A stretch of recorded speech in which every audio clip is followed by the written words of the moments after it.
I didn't expect my body to remember her first. Not my mind, my skin.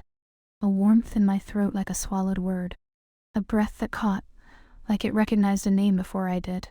There's a certain kind of quiet that only exists after midnight in a glass building, when the city keeps moving below, and you're alone with fluorescent light and your own reflection. The air is too clean. The carpet holds the day's heat like a secret, and the windows turn into mirrors if you look long enough. I told myself it was just pressure. Market pressure. Numbers. Share. Headlines. But pressure doesn't do this. It doesn't make your pulse misbehave when you hear a door close down the hall. It doesn't make you taste memory like metal on your tongue. It doesn't make a single sentence feel like a hand at the small of your back, guiding you somewhere you swore you'd never go again. I thought time would be a kind of eraser. 7 years. Promotions. A new title. A new life built on clean lines and controlled choices. But certain mistakes don't fade. They wait. And tonight, in a message that was supposed to be strictly business, something I buried came back up, quietly, precisely, like it had always known how to find me. She was never a story I told. She was a line I stopped mid-sentence. And now that sentence is finishing itself. I shouldn't still feel it. Not like this. Not now. Don't look back. Margot Foster stood at the highest window of her office and watched the city move like a living organism. Headlights threading through intersections, distant construction lights blinking, the river cutting a dark shape through everything bright.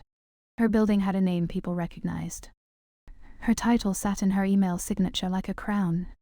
Her calendar was an unbroken sequence of decisions. And yet the view, which used to feel like proof, had started to feel like a question. The rain had come in sideways, streaking the glass in thin silver lines. It gave the whole skyline a blurred impressionistic softness, as if the world itself had gotten tired of sharp edges. Margot's desk lamp cast a warm circle over a spread of quarterly reports. A stainless steel carafe of coffee had gone bitter hours ago. The air smelled faintly of toner and citrus. Her own perfume, expensive and precise, something she'd chosen because it was hard to associate with anything tender. She held her fountain pen between her fingers, thumb rolling over the cap. Tap. Still. Tap. Still. A small habit she'd never noticed until recently. She read the same email again. Not the numbers. Not the analyst's commentary. The reply. Elegant. Direct. Clean as a blade. Already worked at your company. You didn't bet on my potential. I'm not interested. No signature beyond the name of a recruiter. No explanation. No complaint. Just a line placed gently on the table and left there, waiting for her to see it. Margot stared at the sentence as if it might rearrange itself into something less personal. But it didn't. There were plenty of people in the industry who could have written that. Plenty of high performers. Plenty of wounded egos. And still, something in her chest tightened in a way that had nothing to do with market share. She exhaled slowly through her nose, as if calm could be manufactured. Her assistant, Kendra, had gone home hours earlier. The floor was empty. The building's night hum pressed against her ears. Ventilation, distant elevator cables. The soft click of lights on timed sensors. Margot walked back to her desk and sat. Her chair was designed to support her back perfectly. Tonight it felt like it was holding her too upright, forcing her into a posture she couldn't sustain. She opened the candidate file again. The recruiter had sent it with a short note. Competitor. Major impact. Worth pursuing. The image loaded slowly, a headshot in crisp resolution. And Margot's hand went still on the pen. For a beat, her body forgot to breathe. The face on the screen wasn't the one she carried in her memory like a photograph folded too many times. Not the 22-year-old with large attentive eyes and an expression that always looked one question away from turning into a smile. This woman had the same eyes. Yes. But they were steadier now, as if they'd learned what to do with disappointment. Her hair was pulled back with deliberate simplicity. She wore a dark blazer that made her look like she belonged at any table she sat at. There was no softness offered in the headshot. No invitation. Only presence. Anne Coldwell. The name beneath the photo didn't soften the impact. It sharpened it. Margot felt something slide through her ribs, an old bright pain that had been sealed in a drawer and labeled handled. She realized her palm was damp against the pen. Realized her jaw was clenched hard enough to ache. Don't look back, she told herself quietly like a mantra. But her eyes didn't move. She clicked the file open, as if more information could make the feeling less irrational. Education. Campaign highlights. Awards. A timeline that made it clear Anne hadn't waited for anyone to offer her a door. She had built walls into staircases. Margot's company still dominated the sector on paper. But in the last 2 years, a smaller competitor had become a headline machine, bold positioning, culture-changing campaigns, a brand voice that felt like it understood the public before the public understood itself. Margot had blamed market trends, younger demographics, changing values. Now she saw the pattern she'd missed. Anne didn't create campaigns. She created belief. Margot leaned back, the leather of her chair creaking softly, and tried to apply her usual instincts. Distance, analysis, strategy. Step 1. Identify the risk. It was obvious. If Anne stayed where she was, the competitor would keep eating into their share. Investors would keep asking the same question with different words. Is Margot still the safest bet? Margot had built her entire career on being a safe bet. Step 2. Acquire the asset. She'd already tried, and the answer had come back like a door closed without anger. Step 3. Leverage relationship. Her breath caught on that one, because what she had with Anne wasn't a relationship in any corporate sense. It wasn't a mentor connection, not in a way she could explain or justify. It had been something private, wordless, and therefore unprotected by any official story. Tenderness built in stolen hours. A mistake made in silence. Margot's thumb rolled the pen cap again. Tap. Still. Tap. Still. She closed her eyes. And for a moment, just a moment, the city and the rain and the papers disappeared, replaced by a different kind of quiet. An office floor late at night, lights dimmed for energy savings, the glow of a laptop, and Anne's voice saying something that had landed like a hand against her sternum. You weren't the problem. Margot opened her eyes quickly as if memory had teeth. She stood and walked to the window again. Her reflection stared back. Expensive suit, hair immaculate, mouth set in the line the industry expected from her. A complete woman, except for the place in her that still reacted to the image of Anne on a screen. Like it was a live wire. If you've ever wanted something you shouldn't, you understand. The thought arrived without invitation, not as an excuse but as an observation, because wanting wasn't the dangerous part. Being seen was. Margot's phone vibrated against the desk. A message from her chief strategy officer, need your sign-off by morning. Competitor's new campaign is trending. Board will ask. Margot didn't respond. She turned back to the screen again, to the headshot, as if she could force her mind into professionalism by sheer repetition. Anne's eyes seemed to look directly at her, which was absurd. It was a photo. A digital file. A static expression. And still, Margot felt the old shame rise up, slow and hot, behind her ribs. Because she remembered the end. Not the official end, the email from HR, the contract date, the polite handshake. The real end. The way Anne had stopped asking questions in the last weeks of the internship, as if she'd already sensed the answer was going to hurt.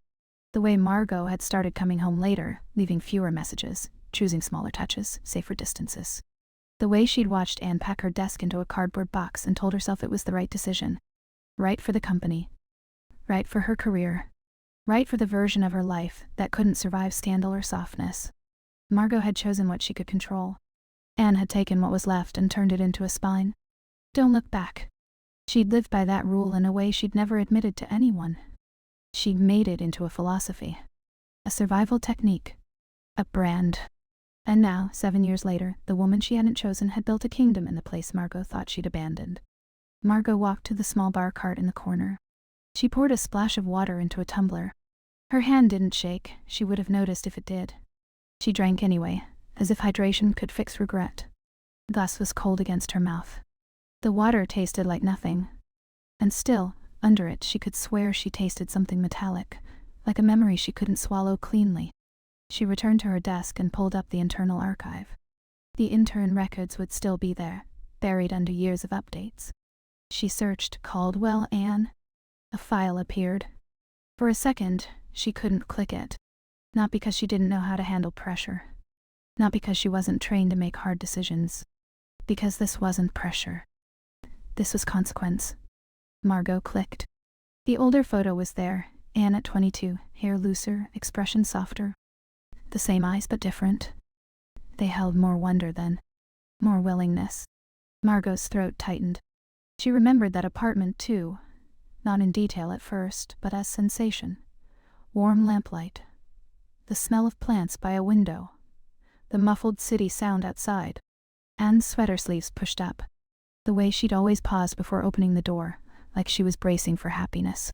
Margot set the pen down carefully, as if it were a fragile thing. She stared at both images now, past and present, like a before and after of a decision she still couldn't justify. Her mind tried to do what it always did, reframe. You didn't promise her anything. You did what made sense. You protected both of you. But the defense fell apart the moment she pictured Anne leaving without looking back. Not because she didn't care. Because she refused to beg. Margot felt the strange, humiliating tilt of power in that memory. Even then, Anne had been the one with dignity. Margot's phone vibrated again. Another message.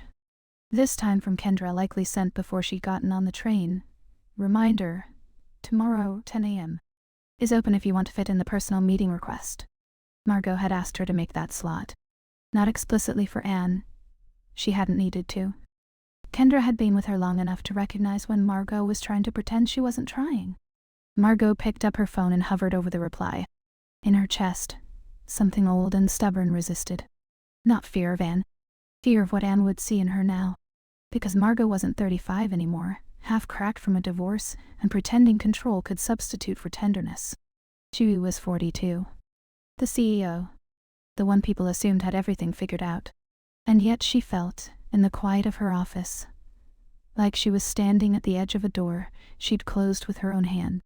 She typed, "Schedule it. No intermediaries. I'll do it myself."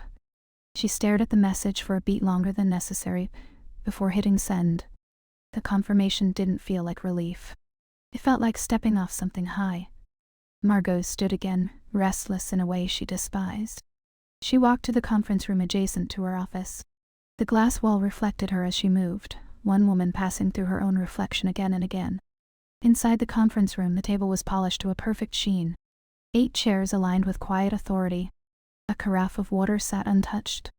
Margot imagined Anne on the other side of this table. Anne at 22 would have entered carefully, trying not to take up too much space. Anne at 29, according to that headshot, would enter like she belonged to the room before anyone decided she did. Margot could already hear it, the controlled politeness, the calm refusal, the lack of explanation. Already worked at your company. You didn't bet on my potential. I'm not interested. The sentence was a boundary. And boundaries were things Margot respected, until they were placed in front of her. She walked to the far end of the table and pressed her fingertips lightly to the surface, feeling the coolness of the wood through her skin. A grounding trick. A reminder, present, not past. It didn't work. Her mind slid back, unwanted, to the night the rain had sounded like applause against glass, and the office had been empty except for 2 women who didn't know how to name what was blooming between them. Margot swallowed hard. There was a softness in that memory that didn't match the sharpness of the current risk, and yet the two felt braided together now. Because the real risk wasn't simply losing market dominance. It was losing the right to tell herself the story that her choices hadn't hurt anyone. Margot pulled her hand away from the table. Tap. Still. Tap. Still. She realized she'd brought the pen with her without thinking. A small object. A habit. A tether. She turned and looked at the rain-streaked city again through the conference room glass. Her office lights were dimmer here. The world outside looked deeper, darker, more honest. Don't look back. She'd used that phrase like armor. Now it sounded like a warning from someone who already knew the cost. Margot returned to her office, shut down the reports without reading them, and left the file open on her screen. Anne's headshot staring back, unblinking. She could have closed it. She could have controlled the image, the memory, the narrative. Instead, she let it stay there, like a mirror she couldn't turn away from. Her phone buzzed once more with a calendar notification. Meeting request. Confirmed. Margot's chest tightened, not with fear exactly. With something more destabilizing.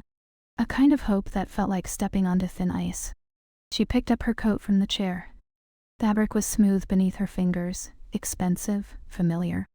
She paused within her hands, not putting it on yet, as if she were waiting for a version of herself to arrive that could handle what came next. Then, softly, So softly she wasn't sure if she'd spoken or only thought it. She said the name. Anne. The word didn't feel like the past.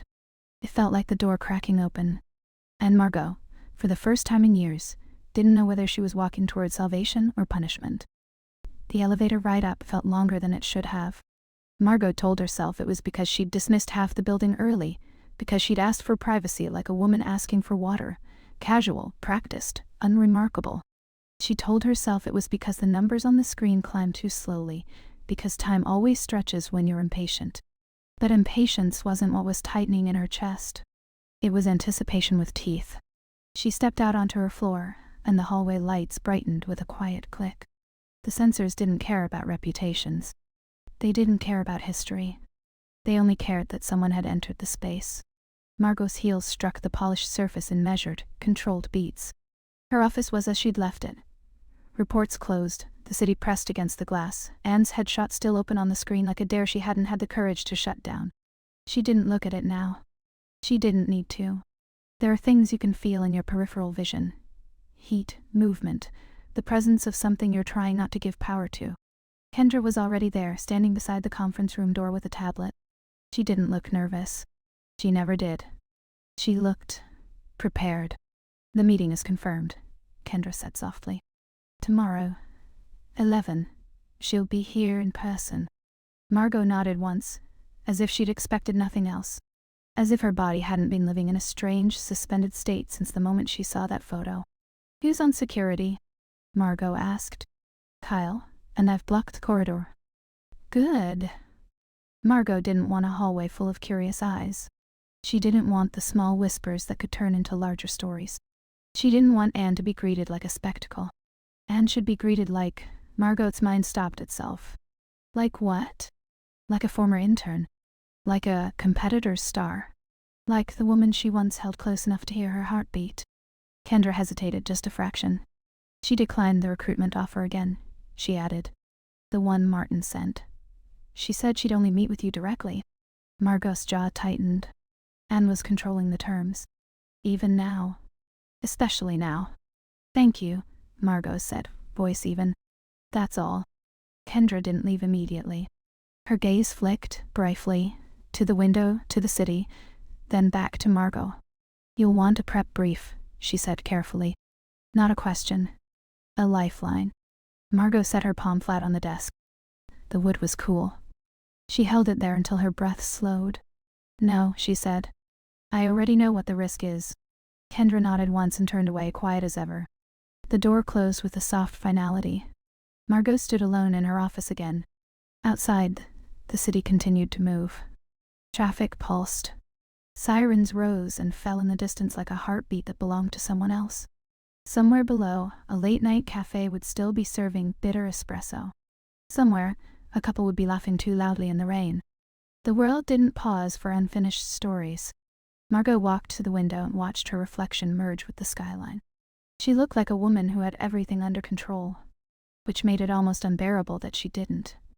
She turned back to her desk and finally looked at the screen. Anne's face stared back, unblinking. Margot's stomach tightened. Not with dread, though there was that too, but with a clear, undeniable recognition. Desire didn't always arrive like hunger. Sometimes it arrived like gravity. You didn't choose me. The phrase rose without sound, not as accusation but as a fact that had rearranged her bones. Margot closed the file with a decisive click, as if sealing it away could change what lived behind her ribs. Then she did something she hadn't done in years. She opened her calendar and cleared the next day. Not a few blocks. Not a lightened schedule. She erased it. Meetings disappeared. Calls rescheduled. A board update moved. Dinner cancelled. Her life, which was usually a rigid architecture of obligation, suddenly had a blank space carved into it. 11 a.m. She stared at the empty slot, unsettled by how much it looked like an invitation. Anne Caldwell woke before her alarm, as she always did on days that mattered. Her apartment was quiet in the way only early mornings can be, before the city had fully committed to being loud. Pale light edged through the blinds. A kettle clicked as it finished heating. Somewhere in the building, a neighbor's shower turned on, water rushing through old pipes like distant rain. Anne stood barefoot in her kitchen and watched steam rise from her mug. Coffee. Black. No sugar.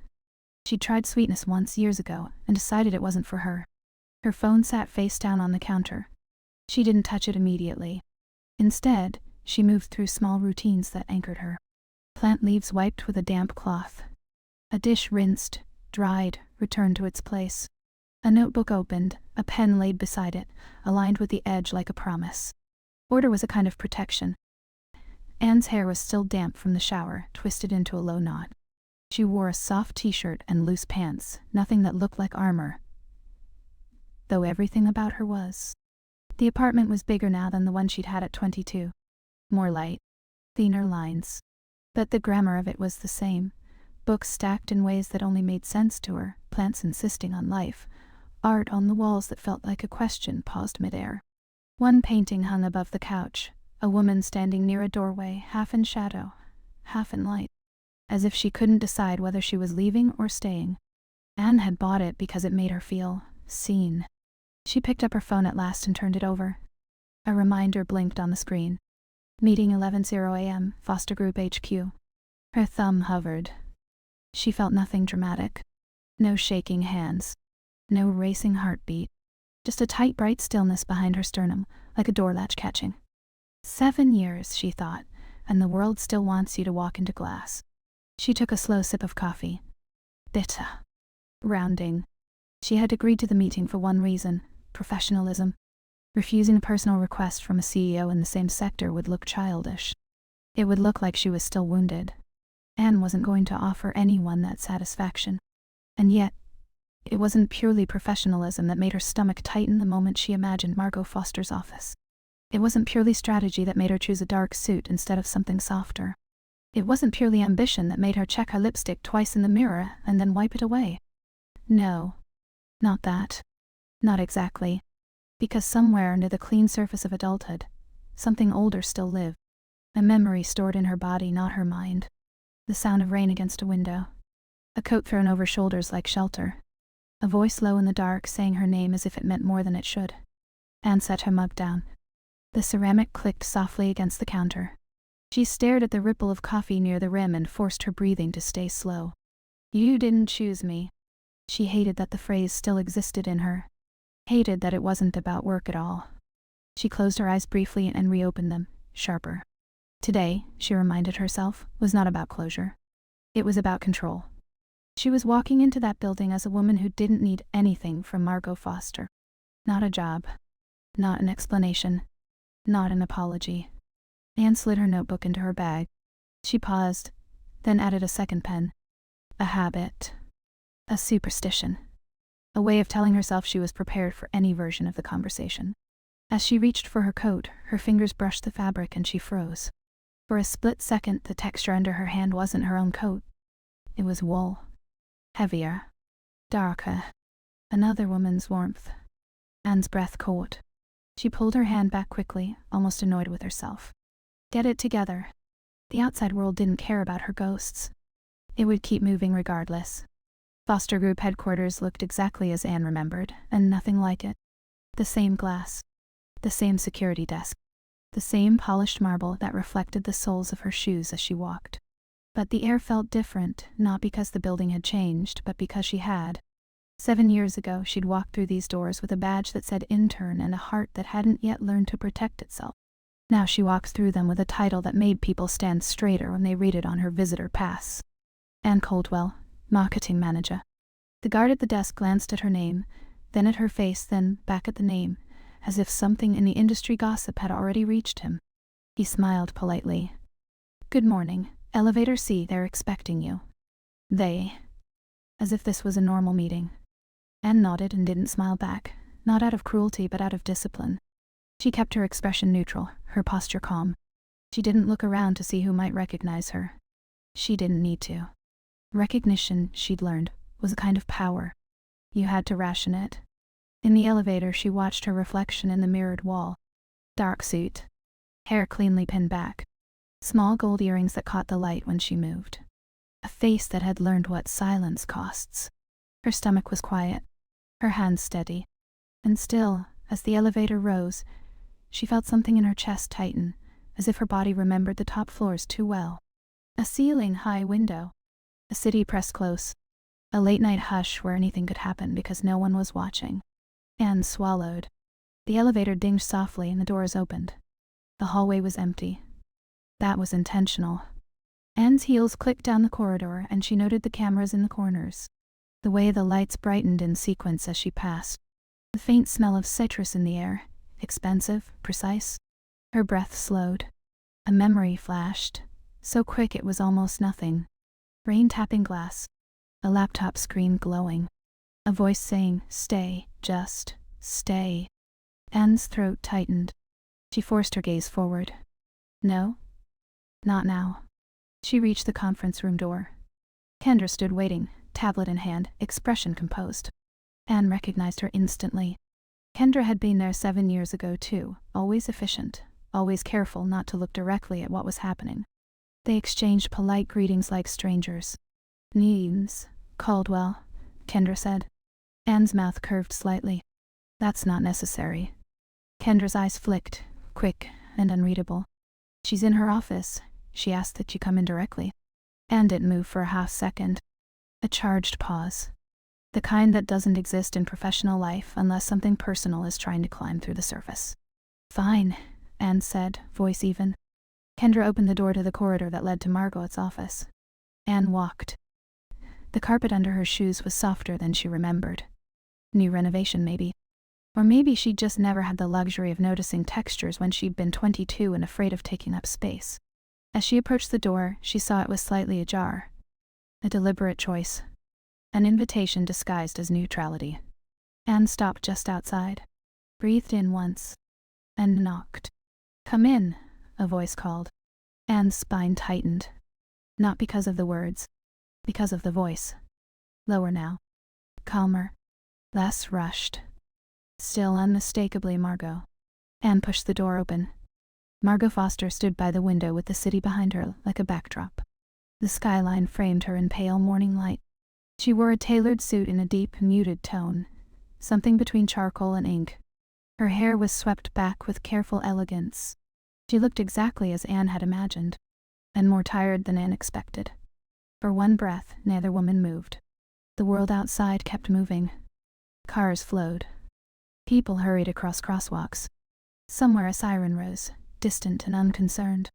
Inside the office, the air felt like it had thickened. Anne's gaze locked onto Margot's. Lock. 7 years compressed into a single second. Margot's eyes flicked, not away, never away, but briefly down like she was registering Anne's body in space the way she used to. Like she was measuring distance without meaning to. Anne felt her own pulse shift, small and involuntary. Too close, her mind whispered, though they were still several steps apart. Anne stepped forward anyway, controlled. "Nonsense, Foster," she said, formal. Margot's jaw tightened faintly. Anne. Just that. No title. No buffer. No safety. Anne felt it, how her name, in Margot's mouth, still landed somewhere that wasn't purely professional.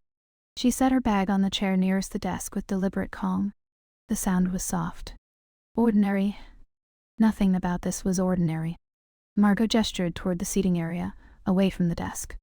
2 chairs facing each other with a small table between them. No conference table. No distance of wooden protocol. A choice. Anne didn't comment. She sat. Margot sat across from her. For a moment, Anne caught the faintest smell of citrus and something else underneath. Warm, expensive, familiar. Her chest tightened. Don't look back. She didn't know whose rule it was anymore. Margot's hands rested on her knees. Still. Controlled. But Anne noticed the smallest thing. An old habit. Margot's thumb rubbed over the side of her index finger as if smoothing an invisible crease. Anne's mouth went dry. She remembered that gesture. She remembered when it meant Margot was trying not to admit she wanted something. Anne held Margot's gaze. "You asked for this meeting," Anne said, voice calm. "So let's be efficient." Margot's lips parted slightly, as if she'd expected something else. Something softer. Then she nodded once. "Yes," Margot said. "I did." A pause. Anne waited, unblinking. Margot's gaze held then, just for a fraction. Her eyes shifted to Anne's mouth and back up again. Anne's stomach tightened. Heat, small but undeniable, sparked low in her body like a match struck quietly. She felt anger rise alongside it, sharp and clean. She refused to let Margot see which one came first. Margot spoke. "I saw your response to the recruitment outreach." Anne's smile was faint. Not warm. Not cruel. Precise. "I assumed you did." Margot's throat moved as she swallowed. "Do you want to tell me why you refused?" Margot asked. Anne's eyes didn't soften. "I did tell you." Margot's jaw tightened again, as if the sentence still cut. Anne continued, calm as a blade. "I already worked here. You didn't bet on my potential. I'm not interested." Margot held her gaze through the repetition, and something in her eyes, something that wasn't CEO at all, flinched. A micro crack. Anne felt it like a shift in air pressure. Good. Not because she enjoyed hurting Margot. Because she needed the truth to be sharp. Margot took a slow breath. "You're right," she said. Anne's eyebrows lifted slightly. A surprise she didn't bother hiding. Margot's voice remained controlled, but something in it had changed. Less polished, more human. "You're right," Margot repeated. "I didn't." Anne's heart thudded once, heavy. Not relief. Not forgiveness. Recognition. Margot continued, slower. "And I can't undo that. But I can—" Anne cut her off. "No," she said, quiet but firm. Margot stopped. Her eyes sharpened. Anne leaned back slightly, controlled. "This isn't a confession booth." A flicker crossed Margot's face, pain, irritation, something like humiliation. Anne felt her own throat tighten. "If you've ever wanted something you shouldn't, you understand." She hated that she understood Margot's expression too well. Margot's voice dropped. "Then what is it?" Anne's gaze didn't waver. "A meeting." Margot held the silence for a beat longer than professional comfort allowed. The outside world continued moving. Somewhere a helicopter crossed the skyline, tiny and loud in the distance. The city didn't care that two women were holding their breath in a room with too much glass. Margot spoke again, careful. "You've done extraordinary work." Anne's mouth tightened. "I know." Margot's eyes narrowed slightly, like she wasn't sure whether to admire or resent that confidence. Anne let the tension sit there. Margot continued, voice controlled but edged.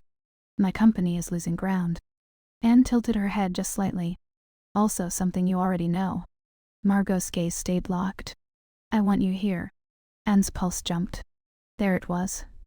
The offer. The risk. The boundary.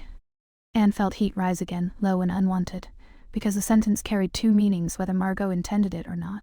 "I want you here." Anne's fingers tightened around the edge of her chair, not visibly, but enough to ground herself in pressure. She kept her voice level. "No." Margot's eyes darkened. "Why?" Anne's smile returned, faint and sharp. "Because I already learned what happens when I stand too close to you." Margot went very still. "Too close." The phrase lived between them like a thread pulled tight. Anne watched Margot's face as it landed, how it stripped away the CEO layer for a second, and left only a woman who remembered a different kind of closeness. A rain-soaked night. A coat on a couch. A kiss that wasn't sudden, only inevitable. Anne felt her own body remember too, warmth at her throat, a phantom pressure at the corner of her mouth. "No. Not that.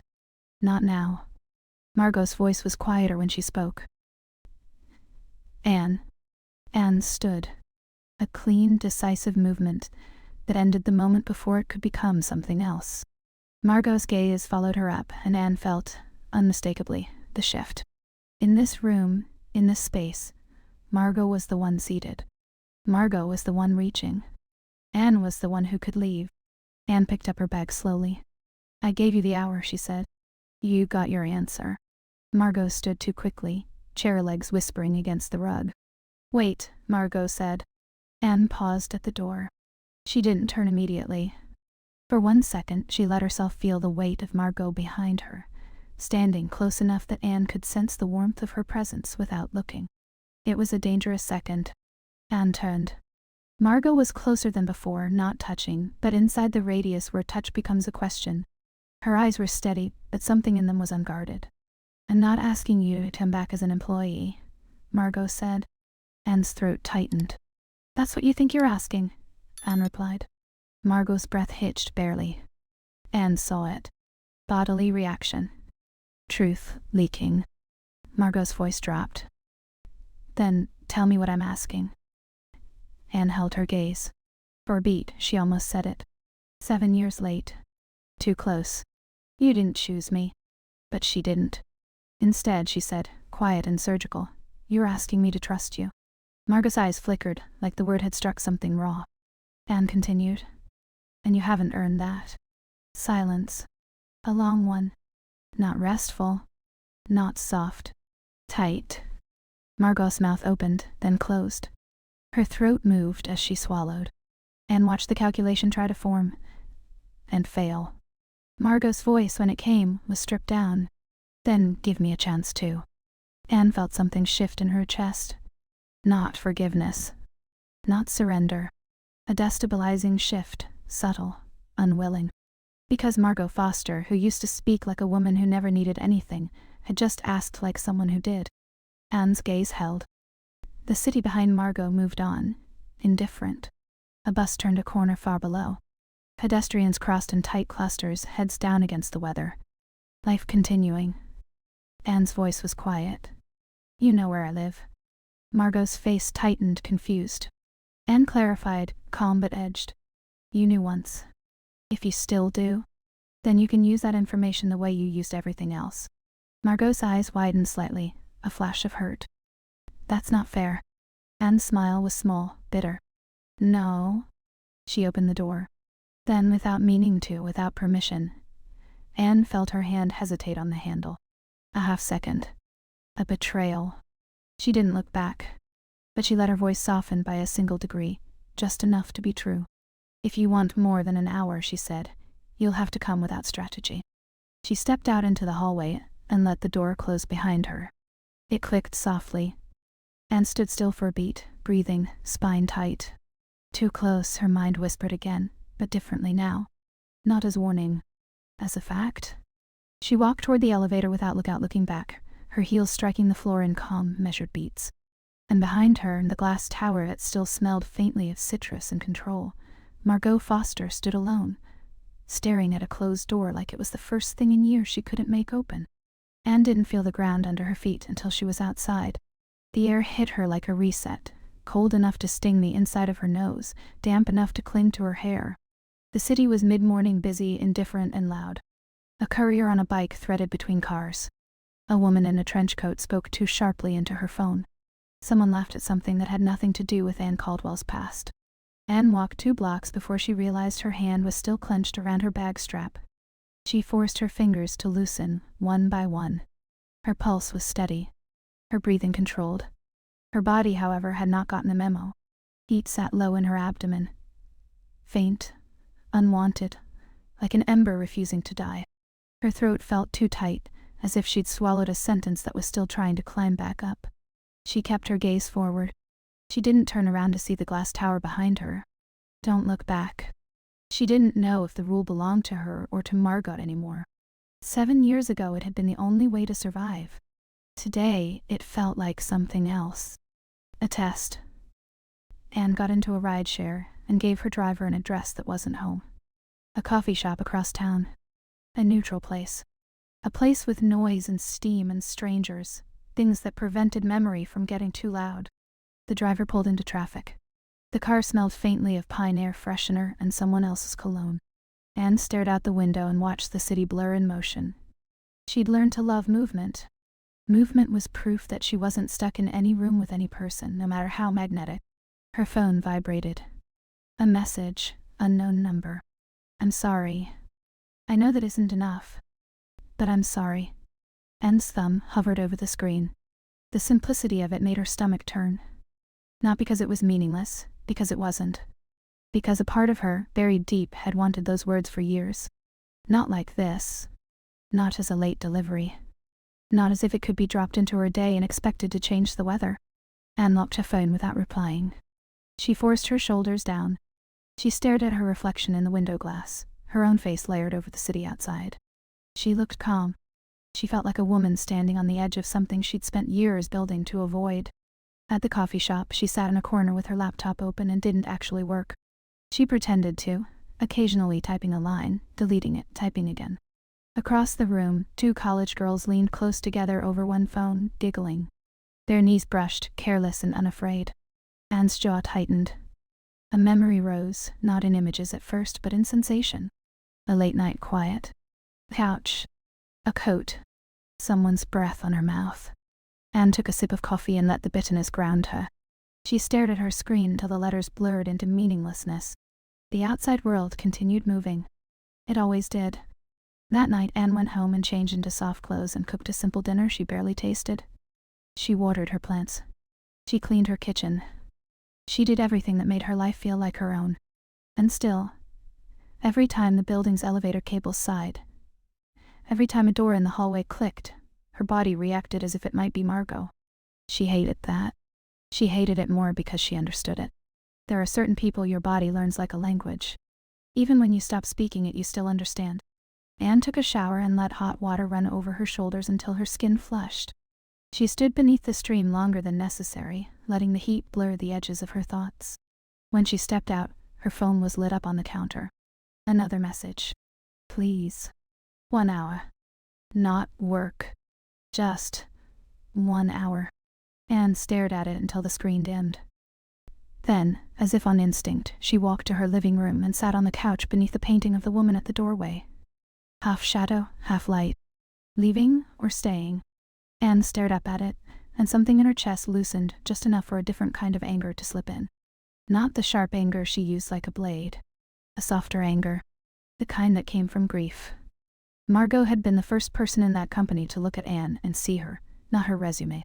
Margot had made her feel like a mind worth listening to. Like her questions weren't inconvenient. Like her ideas mattered. And then Margot had let her go without a conversation. That was the wound, not the lost job. The lost dignity. Anne's phone buzzed again. If I come to you, will you open the door? Anne's breath caught. Her body reacted before language. Her skin warmed. Her stomach tightened. Her fingers curled against her thigh. No. Not that. Not exactly. Anne stood and walked to the window. The city outside her apartment was lit by street lamps and car headlights. Rain had started again, soft and steady, blurring the glow. The rain made everything look like memory. Anne held her phone in her hand. The glass was cool. The question on the screen felt heavier than its words. If I come to you, will you open the door? Anne's mind offered 1,000 answers. No, because you don't get to arrive 7 years late and expect me to be waiting. No, because my peace is not your redemption story. No, because I learned to survive without you and I'm not risking that again. But underneath the answers, something quieter breathed. Yes, because I never stopped wanting to know what would have happened if you'd stayed. Anne swallowed hard. She typed a reply before she could reconsider. Don't come for an hour. Come with the truth. She stared at her own words, surprised by how much they exposed. She didn't add an address. She didn't need to. Margot had known where she lived once. If Margot still knew, it meant she'd never fully let go either. And that possibility, small, terrifying, made Anne's chest tighten. Anne set her phone down and tried to return to her routines. She washed a dish that was already clean. She folded a blanket that didn't need folding. She wiped the counter twice. Her body stayed tuned to the hallway. 10 minutes passed. 20. At 45 minutes, Anne heard the elevator stop at her floor. The doors opened with a soft mechanical sigh. Her skin prickled. Footsteps. Slow. Measured. Familiar. Anne's pulse jumped hard enough to feel in her throat. She stood still in her living room, not moving toward the door, not moving away. Her apartment lights were low. The only bright thing was the city outside, blurred by rain. A knock. Not impatient. Not hesitant. Precise. Anne didn't breathe for a beat too long. Then she walked to the door and placed her hand on the handle. Cold metal under her palm. A small, involuntary tremor ran through her fingers. No. Not that. Get it together.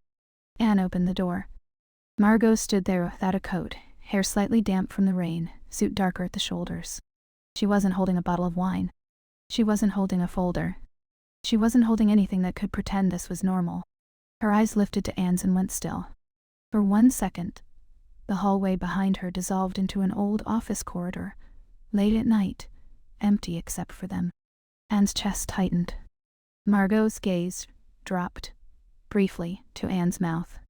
Anne felt a heat bloom under her skin, immediate and undeniable. Her body reacted before language. Margot swallowed. "Hi," she said. Anne stared at her, not stepping aside yet. "You're wet." A beat. Margot's mouth twitched with something like a smile. Something like pain. "It's raining," Margot said. Anne held the silence. She let Margot stand in the threshold longer than politeness required. Not as punishment. As measurement. Margot's eyes didn't move away. They stayed on Anne as if Anne was the only stable thing in the frame. "I shouldn't be here," Margot said. Anne's throat tightened. "No." Margot's voice dropped. "I mean." She stopped, as if the self-correction embarrassed her. "I should have been here 7 years ago." Anne felt the words hit somewhere behind her ribs. The fracture became undeniable. Because hearing it out loud didn't heal anything. It reopened everything. Anne stepped back finally, letting Margot in. Margot entered as if she was walking into a place she'd once known intimately and had no right to recognize anymore. Her eyes flicked across the apartment. Bigger now, different, but still unmistakably Anne. Books. Plants. Art. The quiet order that looked like calm and was underneath control. Margot's gaze paused on the painting above the couch. The woman at the doorway. Half shadow, half light. Margot exhaled softly, like the painting had said something to her. Anne closed the door behind them. The click sounded too final. Margot stood in the entryway, rainwater darkening the edges of the rug. Anne noticed her hands, empty, held close to her body, fingers slightly curled. A woman who didn't know what to do with her own need. Anne's stomach tightened. "Sit," Anne said, not gentle, not cruel. Neutral. Margot moved toward the living room, then paused by the window as if pulled there. The city outside was a blur of wet lights. The rain made the glass look like the glass tower downtown. Margot's reflection appeared beside Anne's in the window. 2 women layered over the city. Anne watched Margot's shoulders rise and fall with a slow breath. A controlled breath. A CEO breath. And then Margot's hands betrayed her. Her thumb rubbed over the side of her index finger. The same old habit. Anne's chest tightened. Some part of her wanted to step closer and stop the gesture with her own hand. That part of her was dangerous. Anne crossed her arms instead, grounding herself in distance. Margot turned from the window and looked at Anne as if she'd rehearsed 1,000 speeches and forgotten them all at the door. "I don't know how to start," Margot said. Anne's mouth curved slightly, bitter. "You didn't start last time either." Margot flinched. Anne felt the satisfaction of truth landing cleanly. She didn't soften it. Margot's voice was quieter. "You're right?" Silence. The apartment held it, warm and heavy. The hum of the refrigerator. Faint rush of water and pipes. Rain tapping the window like a patient insistence. Margot took a step closer. Not too close. Close enough that Anne could smell her. Citrus, yes, and something warmer beneath. Skin. Rain dot hue. Familiarity. Anne's body responded. Immediate. Heat. Tightness. A sudden awareness of her own lips. She hated herself for it. Margot stopped, watching Anne's face as if looking for permission. Anne didn't give it. Margot spoke anyway, voice stripped down. "I didn't choose you." The sentence hung in the room like smoke. Anne's throat tightened. Margot continued quickly, as if afraid she'd lose courage. "Not because I didn't want you." "I did." Her voice caught. She swallowed. "I wanted you so much it scared me." Anne felt her breath falter. A private internal question rose in her, sharp and morally charged. If she had said this then, would I have stayed? She didn't answer it. She couldn't. Margot's eyes shone with something she didn't let fall. "I chose what I could control." Anne's laugh came out soft and humorless. "Congratulations." Margot's jaw tightened. "Don't." Anne's gaze sharpened.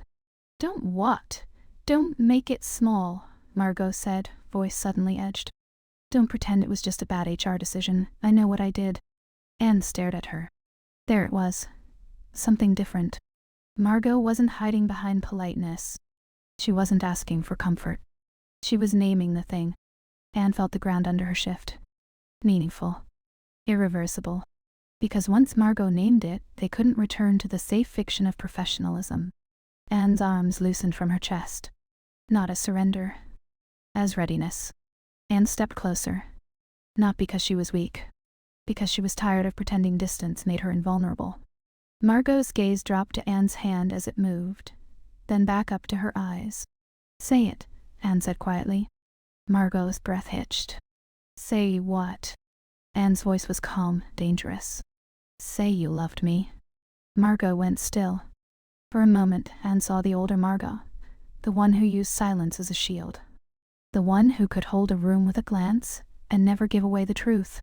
Then Margot's shoulders fell a fraction, as if she'd finally put something down. "Yes," Margot said.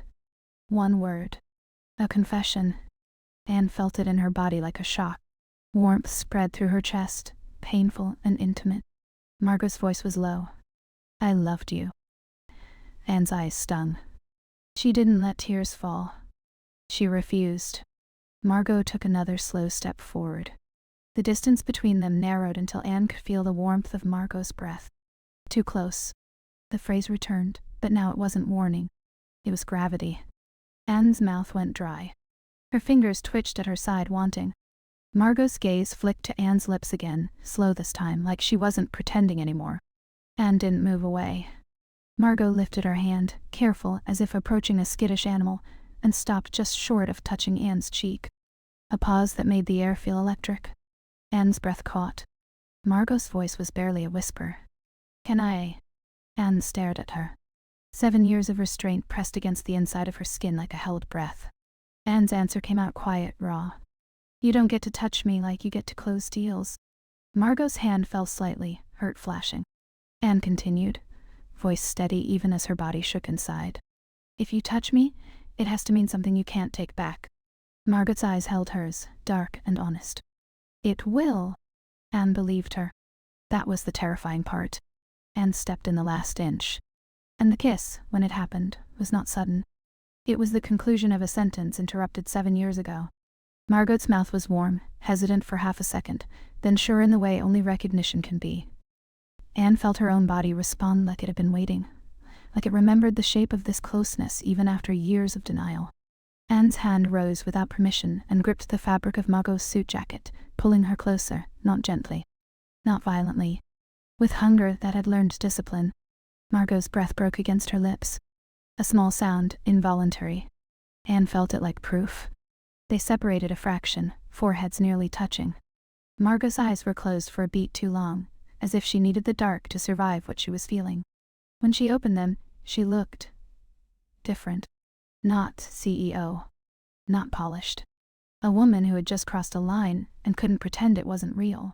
Anne saw herself differently too. Not just the woman who'd been discarded. Not just the woman who'd built a kingdom to avoid needing anyone. A woman who still wanted.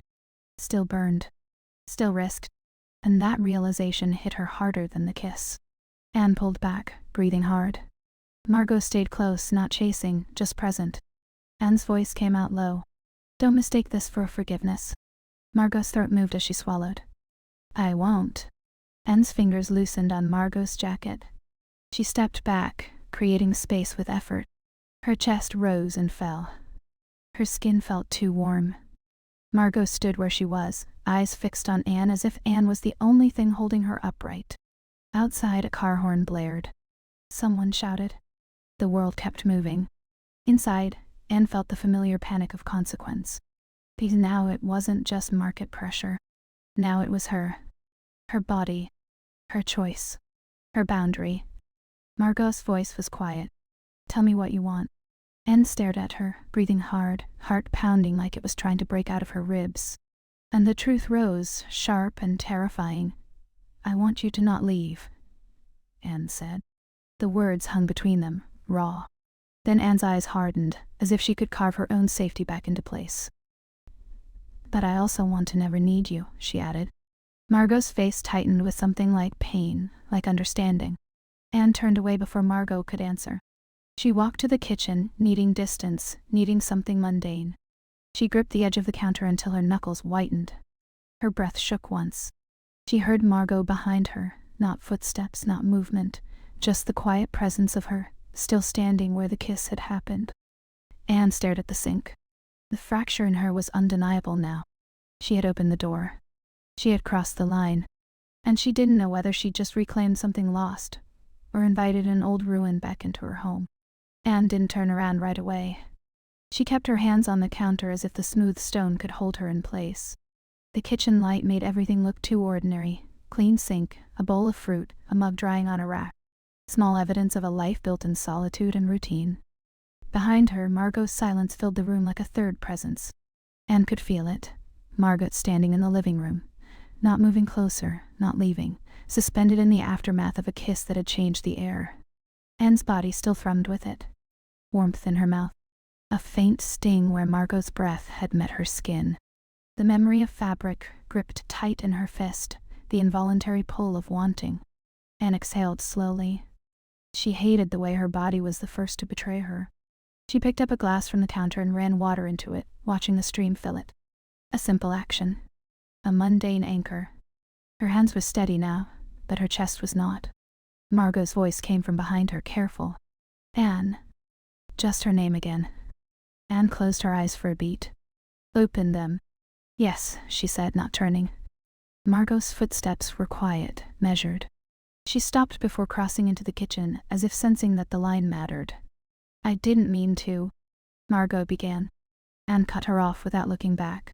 You did. Silence. Anne could hear Margot's breath shift. I mean, Margot corrected softly, I didn't come here planning to. Anne's laugh was small and humorless. She drank from the glass. The water was cold and tasteless. That's the thing about you, Anne said. Her voice was calm, but something sharp lived underneath it. You always act like the most important moments are accidents. Margot didn't answer immediately. When she did, her voice was lower. It wasn't an accident. Anne's throat tightened. She turned then slowly and faced Margot across the threshold. Margot stood at the edge of the living room, hands at her sides, posture controlled but stripped of its usual certainty. The dampness in her hair made her look almost younger, like some of the polish had been washed away by rain. Anne hated how beautiful that made her. Anne's mouth went dry. She forced herself to speak anyway. You said you loved me, Anne said. Margot's gaze held. I do. The present tense landed like a second kiss, cleaner, more dangerous. Anne felt her stomach tighten. Her skin prickled.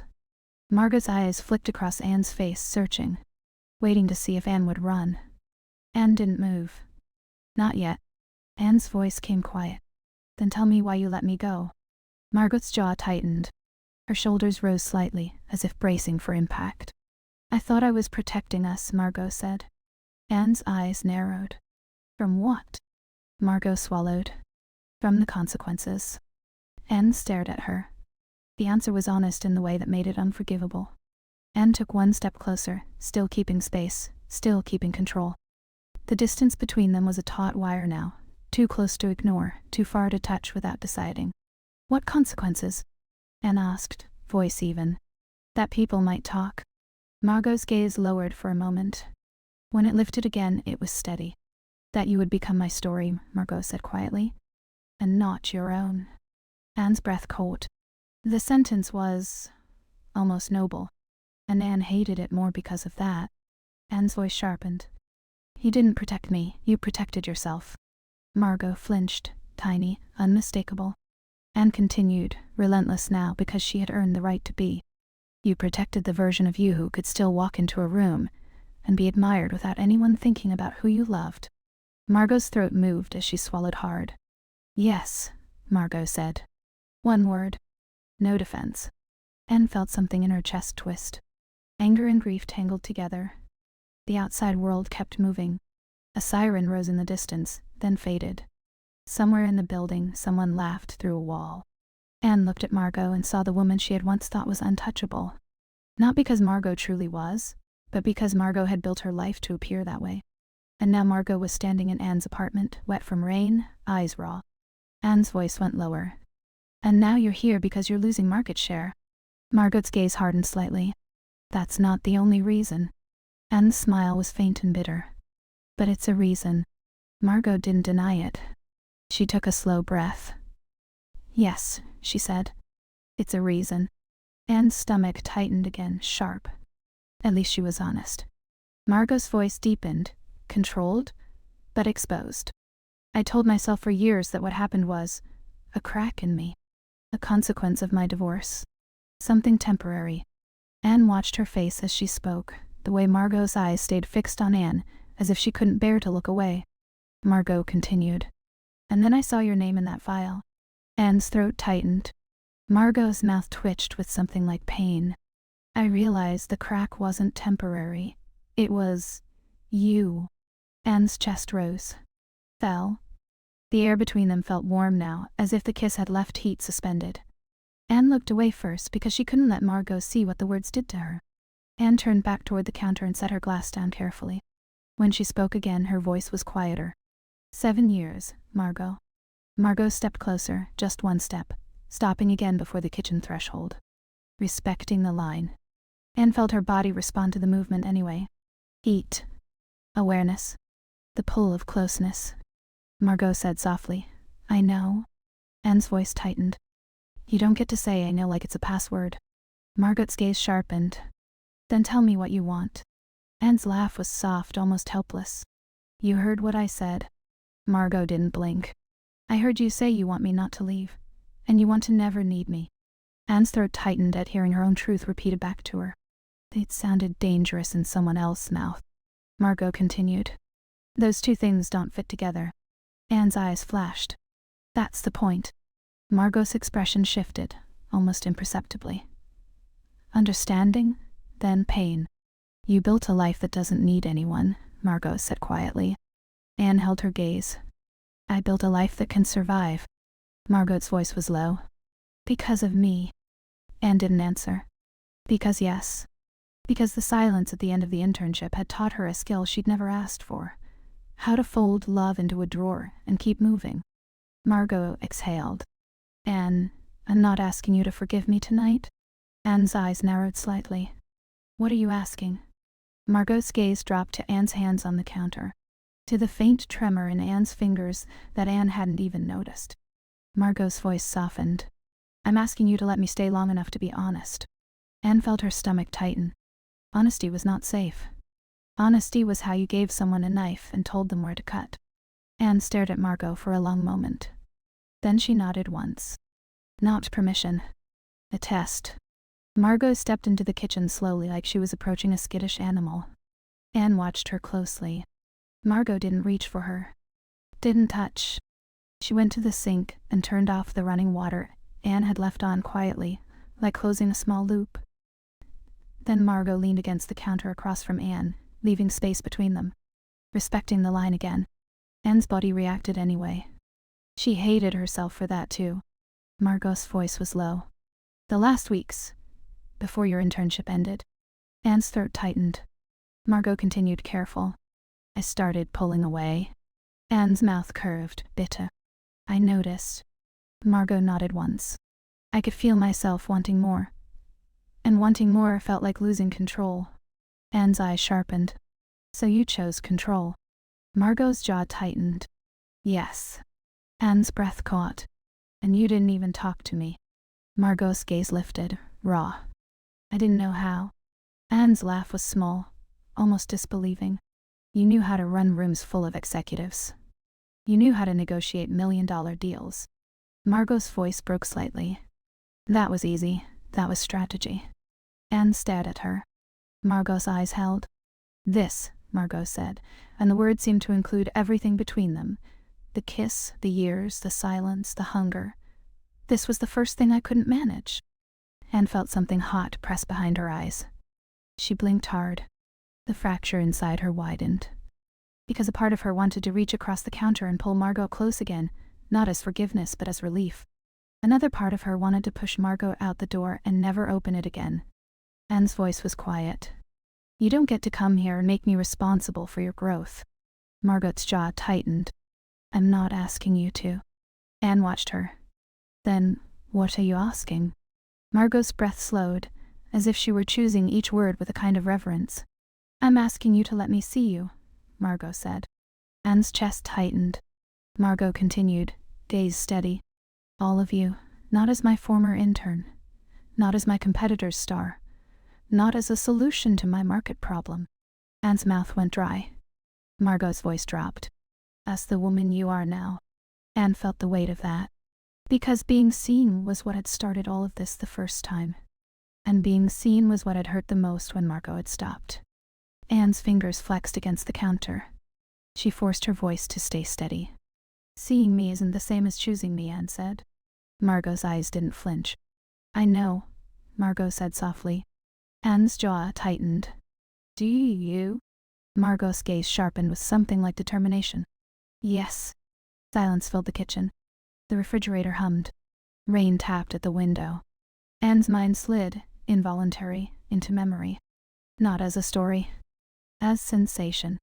November. Almost midnight. The office floor empty.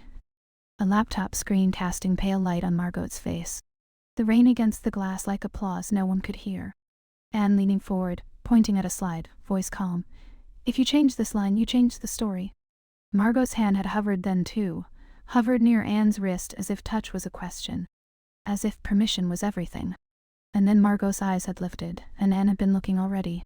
The kiss had been slow, not sudden. A decision made in breath. Anne's throat tightened with the memory. She realized she'd been staring at Margot's mouth again. Margot's eyes flicked, catching it. A look that wasn't quite a smile, and wasn't quite pain. Anne felt heat flare. Margot spoke softly, like she didn't want to scare the moment away. You remember. Anne's jaw tightened. I remember everything. Margot's breath hitched. Anne's voice sharpened. That's not a gift. Margot's gaze went dark with understanding. I know. Anne swallowed. She felt her body still buzzing from the earlier kiss. She felt the ache of wanting more, and the fear of what more would cost. Margot's phone buzzed suddenly on the counter. She'd set it down when she walked in. The sound was harsh in the quiet kitchen. Margot's eyes flicked to it, then away, as if she didn't want the outside world intruding. It buzzed again. Anne's gaze hardened. Answer it, Anne said. Margot's eyes tightened. It can wait. Anne's voice went cold. This is your life. This is why you left. Margot stared at her. Anne continued, calm and cutting. If you're here, be here. If you're not, go. Margot's throat moved. She looked down at her phone finally, jaw tight. On the screen, board chair, incoming. External pressure. The world pressing in. Margot's hand hovered over the phone, caught between the woman she'd built herself to be, and the woman she was in this kitchen. Anne watched her, heart pounding. This was the test. Margot's thumb trembled slightly. Margot declined the call. The buzz stopped. Silence rushed back in. Anne's breath caught. Margot looked up at Anne, eyes raw. They'll call again, Margot said quietly. Anne's voice was low. And you'll answer eventually. Margot nodded. Yes. Anne's throat tightened. So why decline now? Margot's gaze held, steady and unguarded. Because, Margot said, and the words sounded like a confession, I'm tired of choosing the world over you. Anne's chest tightened. The sentence landed like a hand on a bruise. Anne stepped back from the counter, needing space. She turned away again, not to escape but to survive the surge in her body. Heat rose. Pulse. The ache of closeness. Margot didn't chase her. She stayed where she was, letting Anne have distance. Anne looked out the kitchen window at the rain-blurred city. Somewhere in that city, 7 years ago, she had walked away without looking back. Now, with Margot behind her in her kitchen, with the outside world still moving and demanding and calling, Anne felt the dangerous pull of possibility. She turned back slowly. Margot stood still, phone face down, hands resting on the counter like she was grounding herself. Anne's voice came quiet. You can't fix what you did. Margot's jaw tightened. I know. Anne continued, breath steady. So don't try to fix it. Margot's eyes lifted. Anne's gaze sharpened. Try to be different. Margot's throat moved as she swallowed. I am. Anne's mouth curved faintly, not unkind, not soft. Just real. Prove it. Margot's eyes held hers for a long moment. Then Margot stepped forward, slow, deliberate, and stopped close enough that Anne could feel her warmth. Too close. The phrase returned, but now it carried a choice. Margot lifted her hand again, slower than before, and this time she didn't hover. She touched. Her fingers brushed Anne's wrist. Light, consent-based, a question answered. Anne's skin flared under the contact. Her breath caught, involuntary. Margot's voice was barely above a whisper. "Tell me to stop." Anne stared at her. Her body screamed yes and no at the same time. Anne's voice came out low, shaking with truth. "If you stop now, I'll hate you." Margot's breath broke. She stepped closer. Anne let her. The kiss that followed was different from the first. Less urgent, more devastating. It wasn't just hunger. It was grief and recognition and a kind of trembling honesty that made Anne's chest hurt. Anne's hands rose and framed Margot's face. Warm skin. Damp air at the temple. The faint salt taste of rain on Margot's mouth. Anne felt herself losing the clean edges she'd built. A surrender, small and frightening. Margot's hand slid to Anne's waist, firm but careful, and held her as if she was something that could be lost. Anne's breath fractured into short, involuntary pieces. Margot pulled back a fraction, eyes dark. Anne saw herself in Margot's gaze, seen fully, in a way she hadn't allowed in years. And it scared her. Anne's voice was low. "You're going to leave again." Margot's eyes tightened. "No." Anne's mouth curved, bitter. "You don't know that." Margot swallowed. "I do." Anne stared at her, heart pounding. Margot's phone buzzed again. Board chair. Again. The outside world refused to wait. Anne froze, breath held, feeling the pressure rise. Margot's gaze flicked to the phone, then back to Anne. Anne whispered, almost against her mouth, "Choose." Margot's jaw tightened. Her hand stayed on Anne's waist.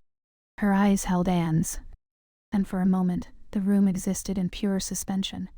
Rain tapping glass, the city blurred beyond, two women standing too close, history pressing in, the phone buzzing like a warning. Margot didn't move toward the phone. But she didn't silence it either. She just stood there, holding Anne, trapped between the world she'd built and the truth she'd finally spoken. Anne felt the old fear rise, sharp, familiar, protective. Because this was the exact point where silence used to happen, and she didn't know whether Margot was about to break the pattern or repeat it. The phone kept buzzing like a heartbeat that didn't belong in this room.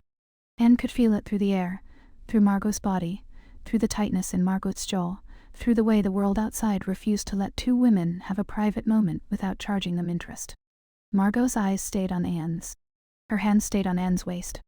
And for a suspended second, Anne saw it, saw the split inside Margot, the old instinct to answer, to manage, to control the narrative, and the newer, trembling instinct to stay. Margot exhaled, slow. Then she reached back without looking and flipped her phone face down, pressing it into silence with the flat of her palm. Not declined. Not answered. Silenced. A choice that wasn't clean, but was real. Anne's breath caught anyway. "You'll pay for that," Anne said quietly, her mouth still close enough to Margot's that the words felt like they belonged to the kiss. Margot didn't look away. "Yes." Anne stared at her, pulse loud in her ears. Margot's voice dropped. "But not tonight." Something in Anne's chest loosened, only slightly, only enough for pain to slip through. Not relief. Not trust. A fragile kind of recognition. Anne stepped back first, forcing air between them, forcing the moment to become something they could survive. Margot let her, hands falling away without protest, as if she'd learned, finally, that holding too tightly was another form of taking. Anne swallowed hard. Her body still wanted. Her mind still warned. She turned and walked to the kitchen again, kneading the mundane like a handrail. She opened a cabinet, then another, then shut them both without taking anything out. Her fingers weren't shaking anymore. Her chest was. Behind her, Margot stayed still, giving Anne distance the way someone offers an apology without words. The rain kept tapping the window. The city kept moving. And Anne realized with a strange clarity that she had just watched Margot do something she'd never seen her do before. Not win. Not command. Not calculate. Wait. Anne faced the sink, breathing slowly, trying to decide what waiting meant. Margot spoke from the living room, voice careful. "I'm not here to make you feel safe." Anne's laugh was small. "Good, because you can't." A pause. Margot continued, quieter. "I'm here to tell you the truth anyway." Anne's throat tightened. She turned her head just enough to see Margot in her peripheral vision, standing near the couch, posture controlled, eyes raw, rain-dark hair drying slowly under Anne's apartment light. Margot didn't look like a woman who'd just kissed someone she'd once abandoned. She looked like a woman who'd finally stopped lying to herself and didn't know how to stand without the lie. Anne hated how much she understood that. Margot took a breath. When your internship ended, I told myself you would be fine. Anne's jaw tightened. Margot's voice tightened too. I told myself you were strong enough to turn it into fuel. Anne stared at her. And you were right. Margot flinched at the calm cruelty in Anne's tone. Anne continued anyway, because this was the consequence they owed each other. I did turn it into fuel. I burned for years. Margot's throat moved as she swallowed hard. Anne stepped closer, not to touch, just to make sure the words landed where they belonged. And you, Anne said quietly, turned it into silence. Margot's eyes shut for a moment. When she opened them again, they were steady in a way that felt new. Yes, Margot said. I did. Anne's chest tightened, sharp. She nodded once as if sealing a file. Okay, Anne said. Margot's eyes searched her face. Okay? Anne's voice stayed controlled. Okay. You've said it out loud. Now what? Margot's mouth opened. Closed. As if she'd expected the confession to be the end, not the beginning. Anne watched her. I don't know, Margot admitted. Anne's laugh was soft and disbelieving. The CEO doesn't know. Margot's jaw tightened. The CEO knows plenty. Anne's gaze sharpened. Then speak like her, but be honest like a woman. Margot held Anne's gaze for a long beat. Then Margot nodded once like she'd accepted a challenge. She walked to Anne's dining table, the one with clean lines and a single small vase, and pulled out a chair. Sit, Margot said. Anne's eyebrows lifted. You're giving orders in my house now? Margot's mouth twitched. No. I'm asking you to stop pacing like you're trying to outrun yourself. Anne felt the truth of it hit her, irritating and accurate. She sat. Margot didn't sit immediately. She went to her phone, picked it up, looked at the screen. 3 missed calls. 2 messages. A flashing notification that the outside world was still there, waiting. Margot set the phone down again. Then she sat across from Anne. The table between them felt like a truce line. Margot's voice was even now, still warm, but steadier. I want to make you an offer. Anne's jaw tightened. No. Margot's eyes held. Not employment. Anne's mouth went dry. Margot continued. Not hierarchy. Anne stared at her, trying to read the angle. Margot's gaze didn't flinch. Partnership. Anne's breath caught. Her mind immediately threw up walls. Manipulation, desperation, strategy. But her body, traitor that it was, responded with a small, sharp ache, as if the word touched something she'd wanted, and refused to name. Anne leaned back, controlled. You don't get to buy your way back into my life. Margot's jaw tightened. I know. Anne's eyes narrowed. Then why are you offering it? Margot's voice dropped, honest. Because I can't stand the idea of asking you to come under me again. The words landed in Anne's chest, surprising and heavy. Margot continued, steady. I did that once, whether I meant to or not. I built a structure where I had the power to disappear without consequence. Anne's throat tightened. Margot's eyes stayed fixed on Anne. I won't do it again. Anne swallowed. You can't guarantee that. Margot's voice softened. No, but I can build something where disappearing costs me as much as it would cost you. Anne stared at her. It was a different kind of control turned into accountability. Anne's fingers tapped the edge of the table once, then stilled. Outside, the rain softened, then strengthened again, the world breathing in cycles. Anne's voice was quiet. This is still about your market problem. Margot didn't deny it. Yes. Anne's eyes sharpened. And about you wanting me. Margot's breath hitched. Yes. Anne held the silence, letting the 2 truths coexist without one hiding behind the other. Then Anne asked, voice low, careful in a way that was new for her. If you're offering partnership, what does that mean? Margot's gaze dropped for a moment as if she were looking inward. Then she lifted it again, and her voice came out steadier than Anne expected. It means we build something from the ground up, Margot said. A new company. New brand. New structure. Not my name. Not your competitor's name. Ours. Anne's chest tightened. Margot continued. It means we don't repeat the past. No boss. No intern. No CEO and manager. No leverage disguised as care. Anne stared at her. And what do you want in return? Margot's eyes held. You. Anne's jaw tightened, but her breath faltered it anyway. Margot's voice softened. Not ownership, not control, just the chance to choose you without strategy. Anne's throat tightened at the word. Choose. The place inside her that still carried the old sentence, you didn't choose me, throbbed like a bruise. Anne looked away, forcing herself to breathe. Margot didn't fill the silence. She let it exist, which was its own kind of proof. Anne stood abruptly. Margot didn't move. Anne walked to the window, needing the city, needing distance. Her reflection layered over wet lights. 7 years ago she'd sworn she would never need Margot again. And here she was, not needing, but wanting. Wanting was worse. Anne turned back. It's late. Margot nodded, calm. I can leave. Anne's stomach tightened. A test again. Anne held Margot's gaze.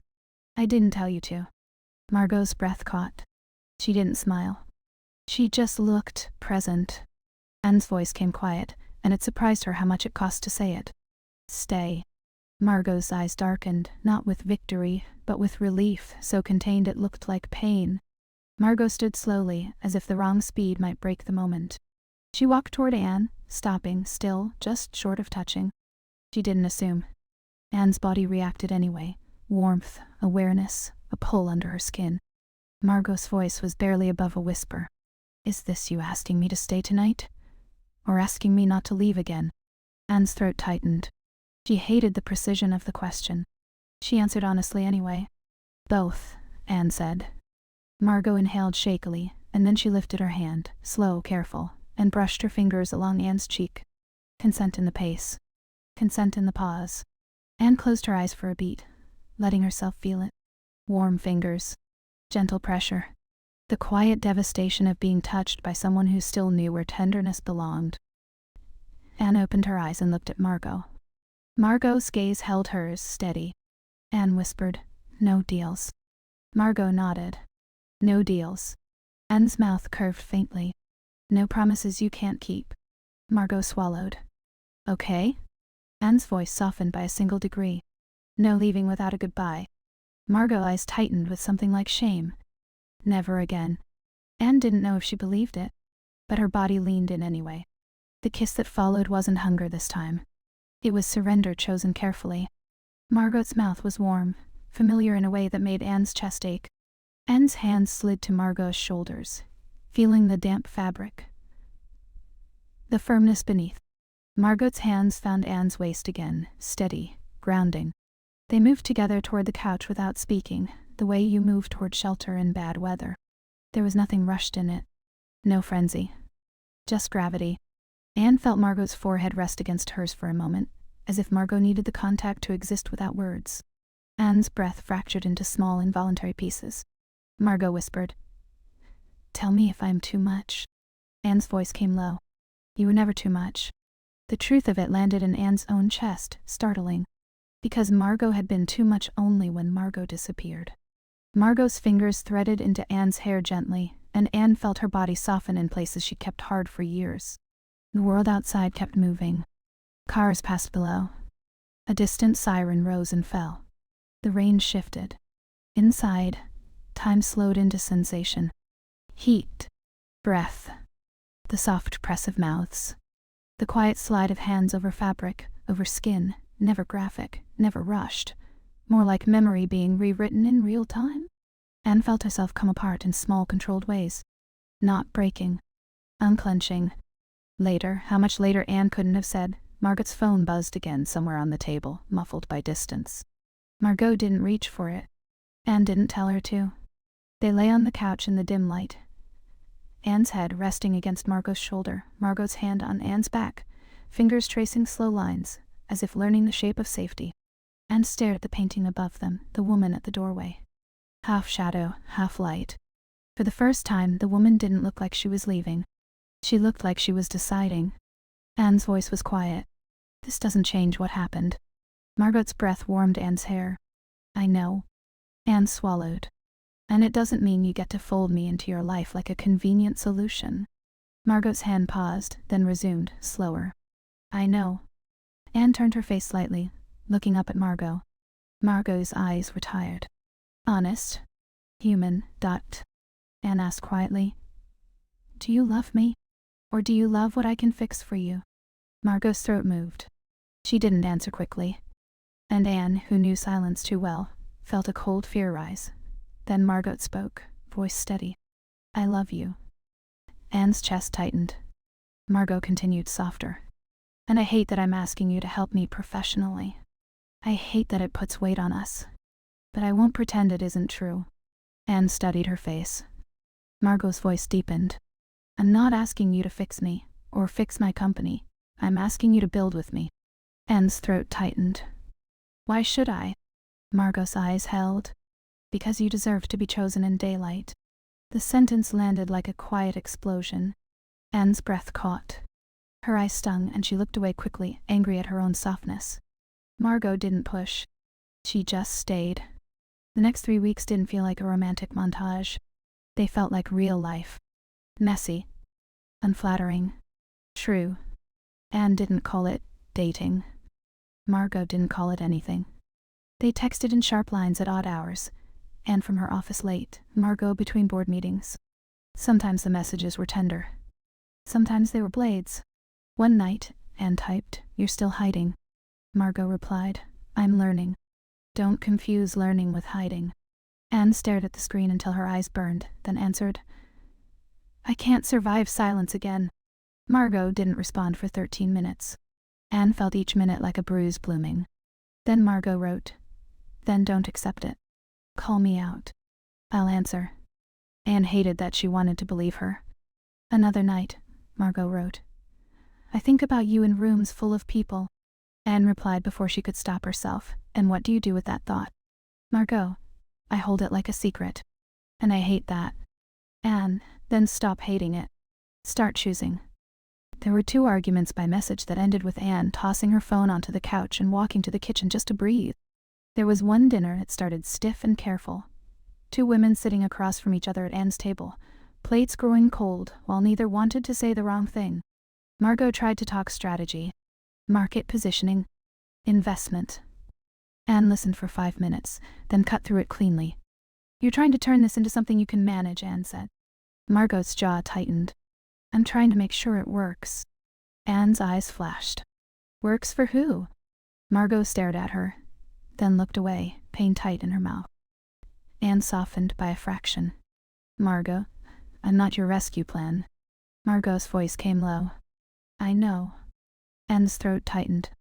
Then stop talking to me like I am. Margot pushed her plate away, appetite gone. Fine, then tell me what you want. Anne stared at her for a long moment. Then Anne said, voice quiet and terrifying in its honesty, I want a structure where you can't erase me. Margot's face went still. Anne continued, I want something that doesn't depend on your mood or fear or reputation. Margot's breath shook once. She nodded slowly. Okay. Anne's eyes narrowed. Okay? Margot swallowed hard. Okay, tell me what it looks like. Anne stared at her then, without planning to, grabbed her laptop from the counter and set it on the table between them like a weapon in a bridge. She opened a spreadsheet. The screen's glow lit both their faces. Margot blinked, startled. Are we? Anne cut her off. Don't make it small. Margot's mouth tightened in something like a smile. You said that to me before. Anne's eyes stayed on the screen. Then, listen. They ended up on the kitchen floor at 2 a.m, backs against cabinets, the laptop balanced between them. The plates sat abandoned on the table, dinner forgotten. Anne typed numbers. Margot questioned assumptions. Anne corrected. Margot adjusted. There was tension in it, but not the old kind. Not power. Collaboration. At one point, Margot stared at a line Anne had written and whispered, almost to herself, You're incredible. Anne didn't look up. I know. But her voice wasn't bitter this time. It was simply true. Margot swallowed. 50, Margot said quietly. Anne looked up then, eyes sharp. What? Margot's gaze held. 50-50. Anne's chest tightened. Margot continued, voice low, steady. Not as a concession, as recognition. Aired at her. A long pause. Then Anne nodded once, slow. Margot's voice broke slightly. This is what you deserve then. Anne's throat tightened. She looked down at the laptop screen again, so she wouldn't have to let Margot see what that sentence did to her. Anne typed the new line into the spreadsheet. Ownership. 50%. 50%. The cursor blinked like a heartbeat. Margot's hand hovered near Anne's knee, not touching yet, asking without words. Anne let it touch this time. Warm fingers. Steady pressure. Consent. Presence. No taking. Just staying. Anne whispered, almost to herself, too close, but it sounded different now. Not warning. Not fear.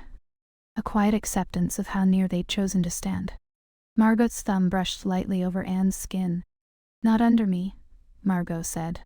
Not above me. Anne looked at her, breath caught. Margot's eyes were raw. With me.